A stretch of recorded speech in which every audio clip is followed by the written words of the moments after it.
All right, man. Welcome to Crow 777 Radio. This is hour one of episode 623. Jason Lingren is with me, and we are going to cover the surveillance state.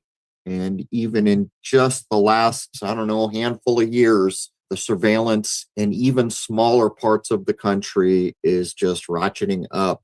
I'm in a tiny state, Rhode Island, and there are parts of it that are very rural. And nonetheless, we see the infrastructure coming in, the cameras, the hidden antennas, and everything else that goes with it.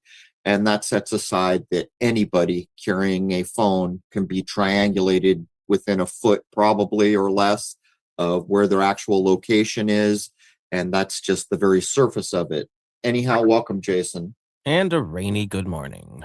So you put together a lot of notes here around this topic. Do you want to add anything in before we jump? Oh boy, this is a very, very heavy topic. There's so much to it. And like I always say, of course, I had to leave things out, and we'll see just how crazy things are by the time we get to the end.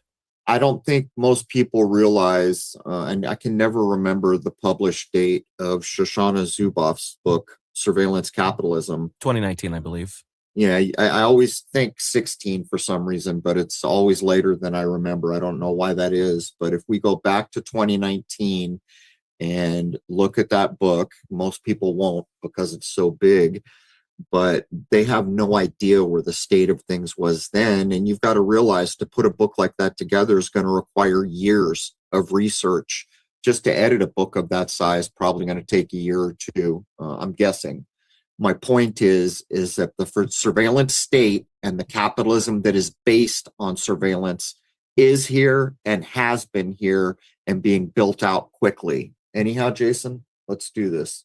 The surveillance state is a governing system or societal condition in which a centralized authority, typically a governing state, but sometimes in collaboration with private entities, will systematically monitor, collect, and analyze information about individuals or groups, often without their explicit consent, to maintain security, enforce compliance, or exert influence. This could be enabled by technology and might be justified by an appeal for order or safety. It prioritizes data accumulation and behavioral prediction over individual privacy and would embed surveillance into the fabric of daily life. Needless to say, this has happened many times before in many places throughout history to one degree or another. Just probably not at the levels we're aware of. We don't really know old history. As a matter of fact, we don't know history within a couple hundred years very accurately, probably. But as we go through this, every time you hear Jason use the past tense, you can easily shift that in your mind to the present tense. One of the main reasons the digital world is being built is so that the people who want their one world order can control everything. And to control everything, they need to claim ownership of the systems that are going to control it. And they have done that with the digital world. So basically, the foundational reason for the digital world is to digitize or control with digitized instruments everything. And we're there now. Going way back into prehistory, the earliest form of some sort of surveillance state could be thought of as the members of the community itself. Because there was no governmental structure in the modern sense, members of a community would be keeping tabs on each other for any troublemakers. Obviously, this sort of thing still goes on today, and it's just as effective now as it was thousands of years ago. I would say more so, Jason, because the state of people's minds right now, we've been dumbed down for decades. Our food is in the toilet. We have examples. People to this day talk about the brown shirts of Nazi Germany and say, how could that have happened? But very few people recall the cultural spring or whatever they call it in China, where they used the children to become the enforcement mechanism. And this kind of thing still goes on today in lesser versions, where you see even during COVID, where a common citizen is ratting out another person next to them. And this is one of the mechanisms that's a stopgap that probably won't be required when technology is openly admitted to its full robustness. I have heard many people comment, and seen many people comment and thought about it myself. How could things have gotten the way they did in Nazi Germany? And then the COVID situation happened. And now it's happening again in a slightly different way with all of this Tesla nonsense. It's hard to imagine how easily people are manipulated. And I noticed on HBO, I saw a listing for what is it? Is it the Stanford experiment? I always forget the name of this too. It's the one where they have a person doling out electric shocks, and it's not real, but they think it's real. And if you go back and review it, do you know the name of it, Jason? Is it the Stanford experiment or something like that? What you're referencing is the Milgram's experiment, which took place at Yale University. Okay, there it is. But if you go back and review this, and of course, Hollywood is having its way with it now, they've created a version of that they want you to see. What it basically shows is the people who did the experiment couldn't believe what they had predicted is some smaller number of people would go the distance and be administering basically deadly shocks when damn near 100% of them had done this. And this is a problem. And to me, what this points out is the homogenizing of culture through social engineering. This is the removal of the individual. And by removing the individual, individuals' decisions are not made. And there are other experiments that have been put on the table that show a very similar thing. One that comes to mind is they line up 5 or 6 people, and only one of them is being tested. All the others are ringers. And what they do is they're shown pictures like which line is equal. And at some point, all the ringers begin to give the wrong answer. And even though it is painfully obvious they are giving the wrong answer, the person being tested is swayed by what the crowd does. And I'm going to say a very important thing here. Of all the research I've done on topics like this, it is crystal clear to me that social engineering is aimed at the crowd, the mindless beast. And that's what our news does. It's what politics does. And that tells you something very important about how critical it is to be an individual. Critically important. In the Old Kingdom of Egypt, circa 2686 through 2182 BCE, the pharaoh was the ruler of all there was in ancient Egypt. There is evidence that the pharaoh's kingdom was kept under scrutiny, since there was a large bureaucracy that existed even this far back in history, and it needed to be kept track of. To help keep track of all things Egyptian, there existed the office of the vizier. He would oversee the agriculture, labor projects, and the treasury. Scribes would be reporting grain yields, taxes collected, and worker quotas to him. He was also the top judge of the land and would hear disputes from all over the kingdom. And his word was the final judgment unless the pharaoh wanted to step in. The vizier managed what were known as the medjay, which could be described as a nomadic police force of sorts, which helped keep things in the kingdom stable on many levels. Depending on the era, the vizier sat in either Memphis or Thebes, with regional governors feeding him information. We could go 6 ways to Sunday on this. People don't forget we have a Memphis in this country, which is being used by the current administration or the hangers on to that administration. But I once saw, I don't remember who it was, but they said a critically important thing. Whenever you look at power structures, such as the one we're talking about, if you track it to the top, you're going to find a priest. And I think that's an important thing to remember, a very important thing to remember. The sort of system that existed in ancient Egypt was seen in nearly every culture and civilization for thousands of years.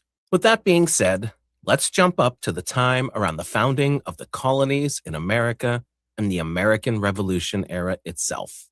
The British Crown was, of course, the power over the American colonies, and they maintained a surveillance apparatus that was aimed at controlling them by enforcing laws and suppressing rebellion.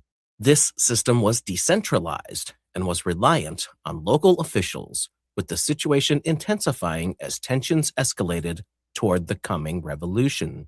Royal governors, who would be appointed by the crown, acted as the primary overseers of colonial activity. They monitored trade, tax compliance, and political sentiment, and would report what was going on back to London.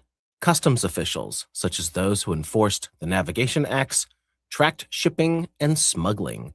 The British Colonial Postal Service, which was established in 1691 and was formalized under Benjamin Franklin as Postmaster General, who held the position from 1753 to 1754, was considered a key tool.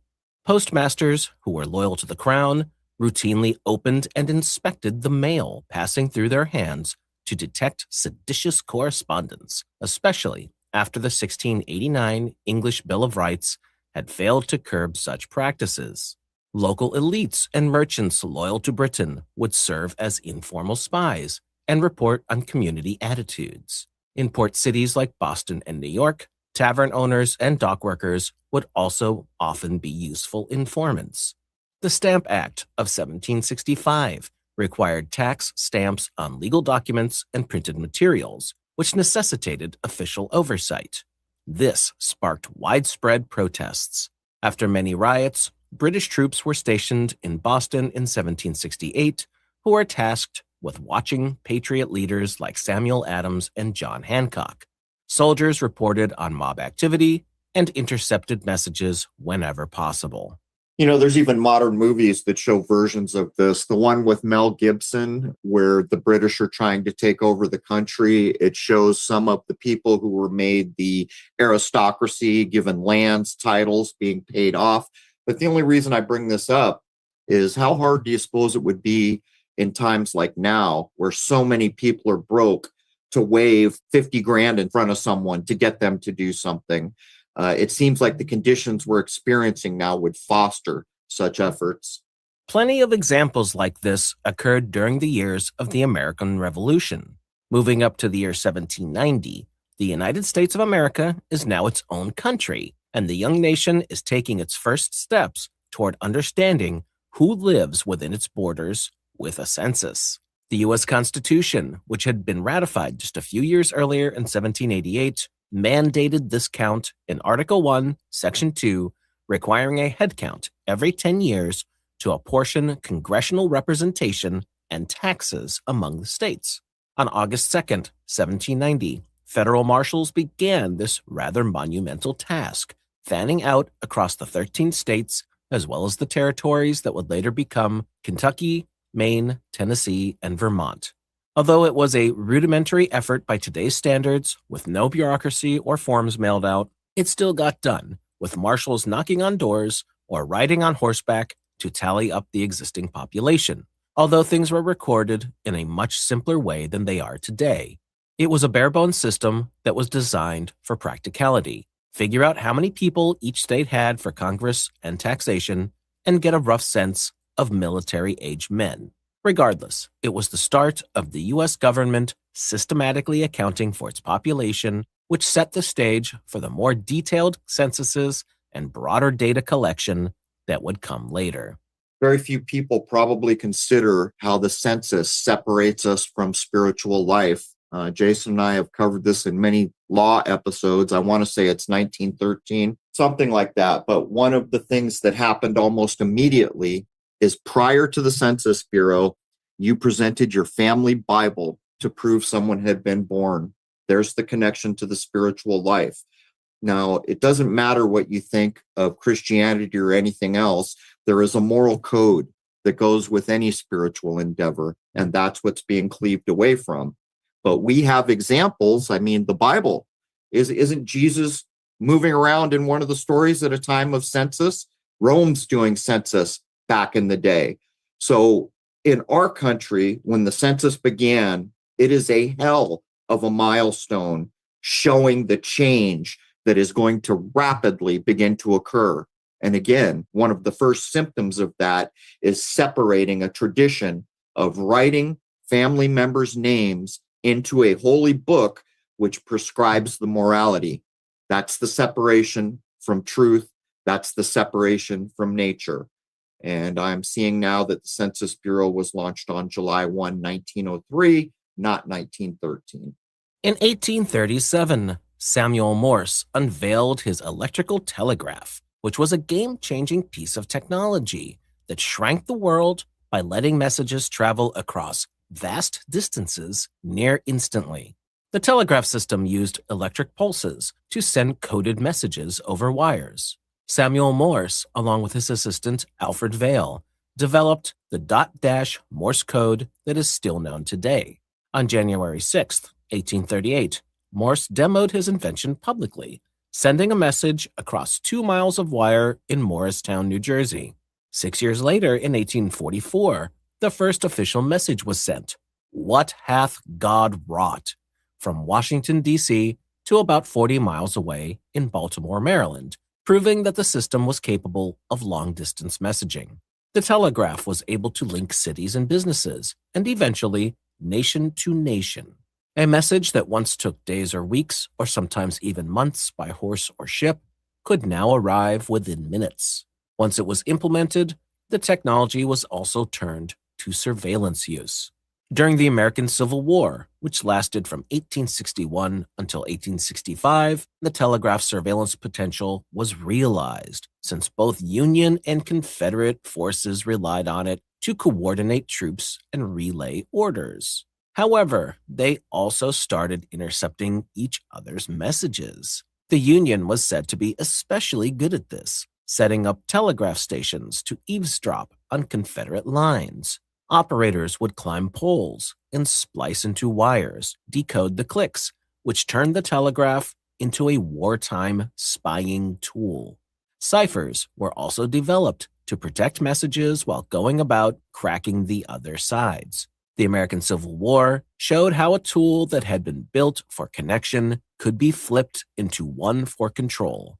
This idea would now permeate all future technologies. One of the side effects of technology, and this doesn't seem much like technology to us these days, but it speeds up society. But isn't it interesting that the first message sent, they claim, is "What hath God wrought?" I guess I would mention that I don't think God wrought anything. That was an invention of a man. We are told his name was Samuel Morse. But the religious and spiritual experience was so ingrained with those cultures back then that not only was life being speeded up, but this is what's being separated away. As each decade follows, we get further and further and further away until we hit the 1960s, and then it just flips on a dime, and we are no longer close to the truths of nature. Our morality has been damaged. The family unit has been destroyed.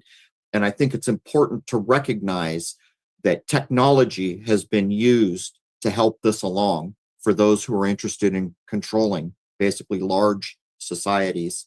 Stepping back to 1839, photography emerged as another significant technological advancement, being developed independently by Louis Daguerre in France, as well as William Henry Fox Talbot in England. Daguerre introduced the daguerreotype in January of that year, which was a process that utilized a chemically treated copper plate exposed to light that produced a single, highly detailed image without a negative.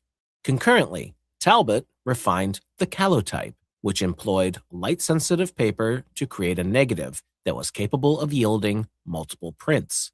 These innovations were publicly disclosed in 1839, with Daguerre's being through the French government in August and Talbot's in September, which established photography as a tool for visual documentation. Initially, it was embraced for artistic and scientific purposes, but photography soon demonstrated much broader applications. By the 1850s, law enforcement agencies in Europe and the United States began utilizing photographs for identification, notably in the form of criminal portraits, or what we normally call mugshots. During the American Civil War, photography documented military personnel and captives, while private agencies, such as the infamous Pinkerton detectives, employed it to track suspects. The transition of photography from a medium of representation to an instrument of record-keeping and monitoring was quite significant, setting things up on the path for what would become systematic observation and control. Without a doubt. But can you imagine how magical this must have seemed to the people who first saw photography? I'm not sure if there's footage, but there's accounts of the first time moving pictures come in, and there's a shot of a train, and people in the audience scream and jump out of the way. That's how far their mindset was away from the new technology emerging. They had not yet been able to separate that this is just an image in the core of their being. It's a train is coming, I've got to jump out of the way. But it's things like these that are tectonic shifts in the way culture is going to fashion. And as Jason points out, we could be out doing a lot of things with the images back then, but right away it's for criminals and for military use and other things. In 1891, Thomas Edison, collaborating with his assistant William Kennedy Dixon, patented the kinetograph, an early motion picture camera that marked a significant advancement in visual recording technology. It built on Edison's prior work with the phonograph and Dixon's expertise in photographic processes, with the kinetograph utilizing a strip of perforated celluloid film advanced mechanically to capture sequential images at a rapid rate. Paired with the kinetoscope, which was a viewing device introduced in 1894, the new technology enabled the recording and playback of moving images, a feat that was publicly demonstrated with short films such as Monkey Shines #1.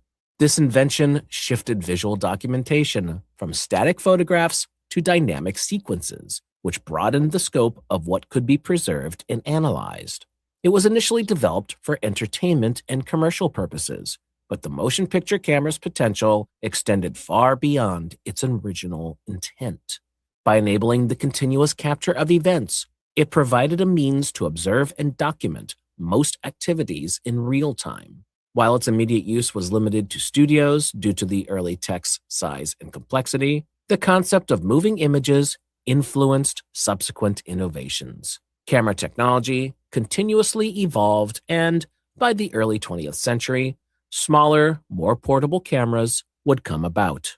There are accounts that there's a certain point where this kind of technology is considered very lowbrow, which must have been after the initial wow wore off, but that's what it was considered. But look what's come of this. One of the main ways social engineering is broadcast around the world is because of the movie camera and the ability to record voice.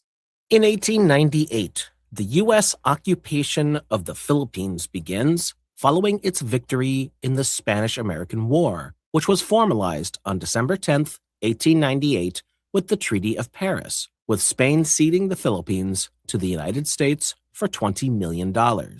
Interestingly, this transfer ignored the Filipino Revolutionary Government, which had declared independence on June 12, 1898, after fighting Spain alongside U.S. forces. Facing resistance, the U.S. Army established a colonial surveillance system, which included the Division of Military Information, which used telegraphs, photography, and informant networks to monitor the population. This is arguably the world's first full-scale surveillance state in a colonial context. What followed was the Philippine-American War, which lasted from 1899 to 1902. This prompted the U.S. military to establish a sophisticated system of governance and control, including an extensive surveillance apparatus that was designed to suppress insurgency and manage the population. Central to this effort was the U.S. Army's Division of Military Information, the DMI, which was created in 1901 under the military government of the Philippines. The DMI functioned as an intelligence unit tasked with gathering and analyzing data on Filipino resistance movements. The DMI employed a multifaceted approach, integrating existing technologies and methods. They used telegraphs for rapid communication across the islands, photography for identification and documentation, and a network of local informants to infiltrate communities. Telegraphic lines, which were expanded from the Spanish infrastructure, enabled near-instantaneous relay of orders and reports between military outposts. Photography, which was already in use for criminal records elsewhere, was adapted to catalog suspected insurgents, their families, and villages, creating visual dossiers. Informants, who were often coerced or incentivized Filipinos, provided human intelligence, reporting on movements, gatherings, and sentiments within the population. The following Philippine-American War was quite horrific, and World War II made things even more complicated, with Japan conquering the area a few days after the attack on Pearl Harbor. After World War II, on July 4, 1946, the U.S. would formally recognize Philippine independence via the Treaty of Manila. All this searching for the era shift and always kind of being frustrated because I still don't feel like I have a date that I can just accept without doubt. But over and over, we see the late 1800s as a massive dividing line between the older world and what we're more familiar with in the new world, to include the early 1900s, the Rockefellerization, and all the things that we've covered. But I mean, don't you feel that way, Jason? Like there was literally almost an age shift at the very end of the 1800s, dividing the older world with what we do now? Absolutely, and we especially see it with the way science is approached. Yes. I really think we seem to be going one direction with trying to understand how the universe actually works. And then once you get into the 20th century, something, and we know what that might be, and probably was, skewed it away from what was going on to what we have now. I agree. And there's a cover up that seems to occur within the 1800s before the dividing line in the late century there. And to me, it appears like when we look at things like the beauty in everything that was made, so ornate and so passionately built, it seems that the sciences had already started to boom, but those sciences were more in step with nature. And then at the late 1800s, all of that and knowledge of all of that begins to be erased, where the new cleaved away from natural concerned sciences are going to be in the forefront. In 1900, American cities began widely adopting the Gamewell Corporation's telegraphic systems. These were a network of call boxes and alarms that connected police and fire departments to central stations. This innovation transformed urban emergency response, with over 41 million messages said to be sent annually by the early 20th century. The success of these systems demonstrated that a major city could be mass connected via technology, which laid the groundwork for later installations. The Gamewell Corporation, which had been founded in 1855, was also a private firm that sold its systems to cities and were profiting from public safety needs. Municipalities depended on its patents and maintenance, which blurred the lines between state and corporate interests. This could be thought of as an example of the military-industrial complex, as well as an early example of how things might be done with the surveillance state. I agree wholeheartedly. And this is a big deal because the idea of government, even when I was young, was supposed to be, well, they're above everyone. But the truth is, the corporations have had sway for a very long time. And when you look at the tally Jason just laid down, 41 million messages sent in 1900, it's almost like anything that becomes successful becomes subsumed under the military-industrial complex, whether we know about it or not. Moving up to 1917, the United States enters into World War I, or the Great War, as it was known at the time. This marked a pivotal moment, not just for worldwide conflict on an unbelievable scale never seen before, but also for the birth of modern domestic surveillance. Colonel Ralph Van Diemen, a career officer with experience in the Philippines, saw intelligence as the future of warfare and was nicknamed the father of American military intelligence. Because of this, he created the Military Intelligence Division, the MID, and the American Protective League, APL, the latter of which was a sprawling civilian spy network that turned paranoia into policy. It would amass over 1 million pages of reports on German Americans in just 14 months. The APL was conceived of in March of 1917 and ballooned to 350,000 members across 1,200 chapters by 1918, per its own records.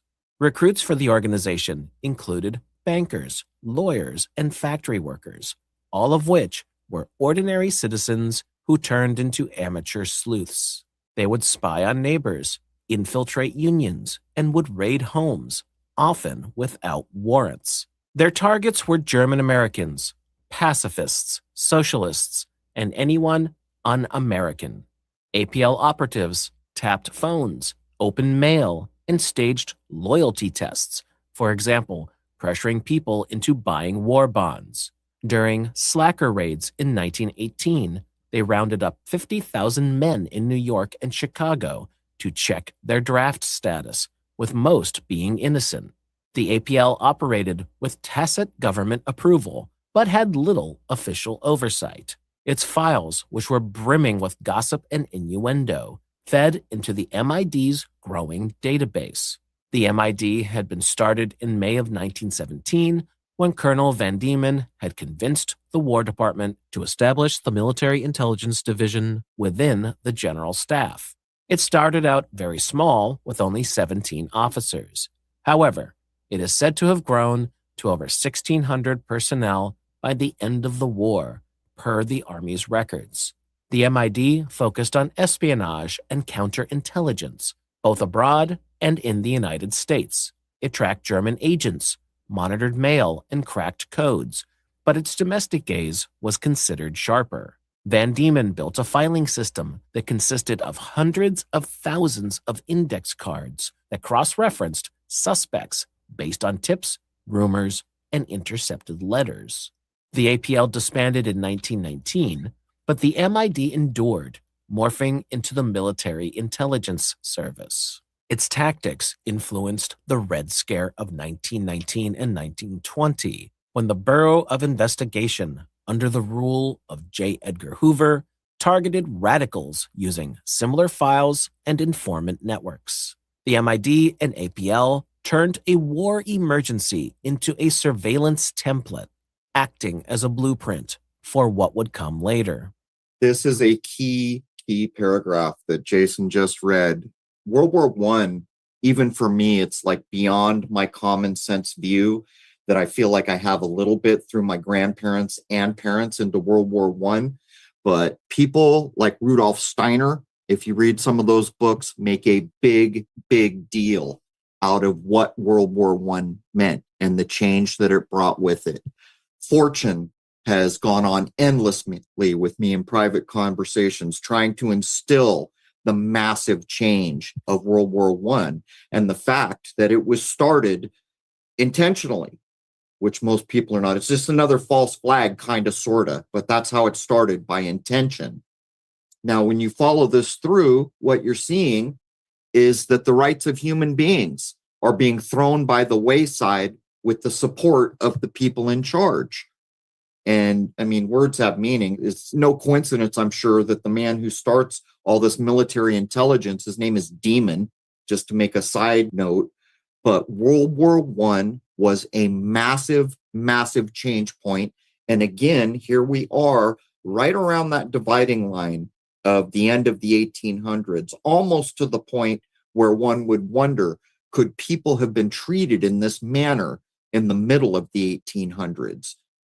Point is, World War I comes and the shift about what rights are and how people are treated changes a lot. World War I was over in November of 1918. After this, between 1918 and 1920, the U.S. government turned its wartime surveillance machinery to targeting the American left in a campaign of mass arrests and deportations that are known as the Palmer Raids. These were spearheaded by Attorney General A. Mitchell Palmer and his young protege, J. Edgar Hoover. These raids relied heavily on intelligence information that had been gathered by the Military Intelligence Division and the Bureau of Investigation, the BOI, which would later become the FBI. This period, which has been dubbed the First Red Scare, marked a pivotal escalation in domestic surveillance. BOI agents, often with MID support, would raid homes, meeting halls, and workplaces in over 30 cities. Over 10,000 people were arrested, per Justice Department estimates, although the exact figures vary due to poor record keeping. The raids focused on immigrant radicals, especially those with ties to the Union of Russian Workers, Communist Party USA, and industrial workers of the world. About 550 people were deported in total. The raids were often warrantless, relying on vague membership in radical groups as grounds for arrest under the 1918 Immigration Act. Detainees were said to face brutal conditions, with reports of beatings and starvation in overcrowded jails. The raid's speed and scale were possible only because of the pre-existing wartime data. MIT's wartime monitoring of German sympathizers had morphed into tracking Reds, while Hoover's General Intelligence Division, the GID, compiled dossiers on 60,000 individuals by mid-1920, per his own reports to Congress. This included not just activists, but sympathizers, journalists, and even elected officials. The Palmer raids turned wartime surveillance into a domestic weapon, proving that the state could monitor, catalog, and repress at scale. The MID's files and Hoover's GID could be said to be the surveillance state's first gears. Palmer and Hoover had weaponized fear of bombs and Reds to justify overreach, with public support waning only when abuses became undeniable. And there it is. All this has to be done out of the view of the general public. When it becomes undeniable, they have to backpedal, change, hide. But who are we talking about here? J. Edgar Hoover. It's almost like they have to find a perverted being to fill such positions, because the accounts we get of this man for his time and the way he conducted himself and the things he did in his leisure time were completely unacceptable to the culture of that time. So how is it that we ignore the link?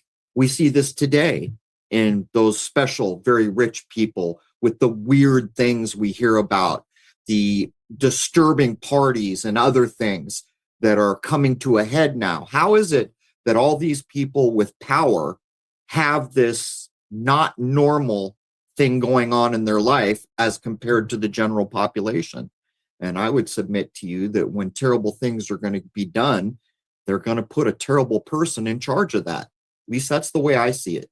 I think we find out later on that J. Edgar Hoover was quite an interesting and deviant individual. Particularly for the culture of his time, it had to be hidden without a shred getting out.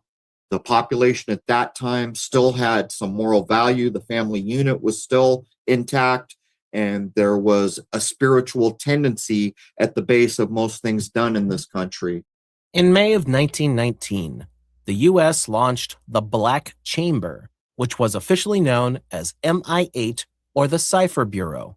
This marked the country's first formal peacetime effort to decrypt foreign communications. Established shortly after World War I by Herbert O. Yardley, who was a former wartime codebreaker in the Military Intelligence Division, it was jointly funded by the War and State Departments, which reflected a shift from wartime necessity to peacetime strategy. The unit was housed covertly in a New York City residential building, commonly known as brownstones, and operated under the guise of a commercial code company to mask its true purpose. Its primary goal was to intercept and decrypt foreign diplomatic and commercial communications, and focused on cables that were sent via telegraph companies like Postal Telegraph and Western Union. The Black Chamber relied on cooperation from telegraph companies, which provided copies of cables under secret agreements. This was technically legal at the time, as U.S. law didn't protect foreign communications, although it certainly raised ethical questions. Yardley's team broke codes from over 20 countries, which included Britain, Germany, Mexico, and Japan.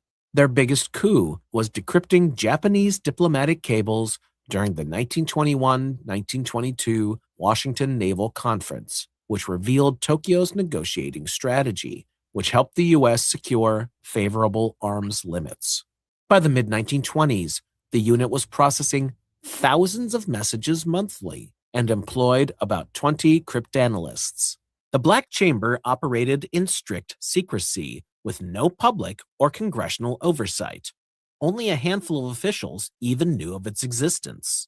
The Black Chamber was shut down abruptly in October of 1929, a victim of changing political winds and Yardley's own actions. Newly appointed Secretary of State Henry Stimson, upon learning of the program's existence, was appalled and famously declared, "Gentlemen, do not read each other's mail." He cut State Department funding, which forced closure, as the War Department couldn't sustain it alone. Yardley, now out of a job and being quite annoyed with the situation, published The American Black Chamber in 1931, a best-selling expose that detailed the unit's operations, including the Japanese cable coup.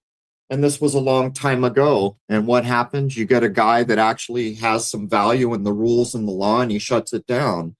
But what we see here is that these big corporations, the telecoms, the airlines is a prime example. There's never been a time when they weren't in bed. And this is the connection to Hollywood. If you do detailed research on the connections between Hollywood and the so-called American government, you will be astonished. It's almost like they were never separate. There were times when they appeared to be at odds, but the point I'm making is the connection between big corporations that have technology of some kind and the government and the industrial complex, it's been hand in hand under the table for a very, very long time. So that's going to bring us to the top of hour one.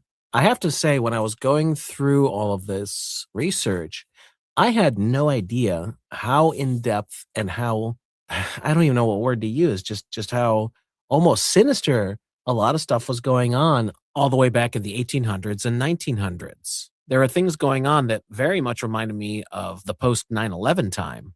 It's unbelievable. And the more we look back at these things and see people like J. Edgar Hoover and others, it's like there is a subset of humanity, for whatever reason, that have no qualms about being horrible people. And they have no problem with hiding it. They have no problem with killing. They have no problem with any of the things I feel the majority of us would draw the line on. And this is a story that goes back, Lord knows how long. It's incredible. Anyhow, I'm going to wrap up for hour one. Anything more you want to add? Well, as you can see, we're only into the 1920s, and my goodness, the amount of stuff that was going on that the general public might not even really been thinking about, really, as I said, quite astounded me. And you think it's going to get any better? Oh, no. Oh, no, no, no, no. It's going to get much, much worse as the decades roll by. Well, let me put a little spin on that. It is my point of view that at some point in the future, as we move into a lifted consciousness era and a higher vibrational era, that things like this will just have to not exist, whether they're intentionally taken down or they crumble under their own weight. How long that is, I don't know. I mean, I'm with Jason. There are times when I think, God, are we going to do this for 100 years? How long is this going to be? But I am certain that in the coming era, the low vibrational systems that are being torn down intentionally in front of your face right now are all going to be gone. How long that is, Lord only knows. But I'm going to wrap up hour one. Hour one is free to everybody at crow777radio.com. That is CRROW777radio.com. Members know to log in for the full episode, and members get access to everything. The comments, the forums, the ability to create top-level topics. They can stream the 2-hour film called Shoot the Moon anytime they like. That covers all my older telescope work, lunar waves, chemtrails, a litany of bizarre objects, the first filming of the second sun, which will be an emerging big deal in this era, according to me. And lastly, the images that I have shot with my solar rig are available as well. Some of them, I have left evidence of the second sun behind the sun we see, just so you know what to look for if you're going to get some of those. Anyhow, we're going to take a short break, and we'll be back for hour two of episode 623. And I'd like to wish you all a happy, healthy, and higher-minded new era. There it is, man. Cheers.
Belief is the enemy of knowing.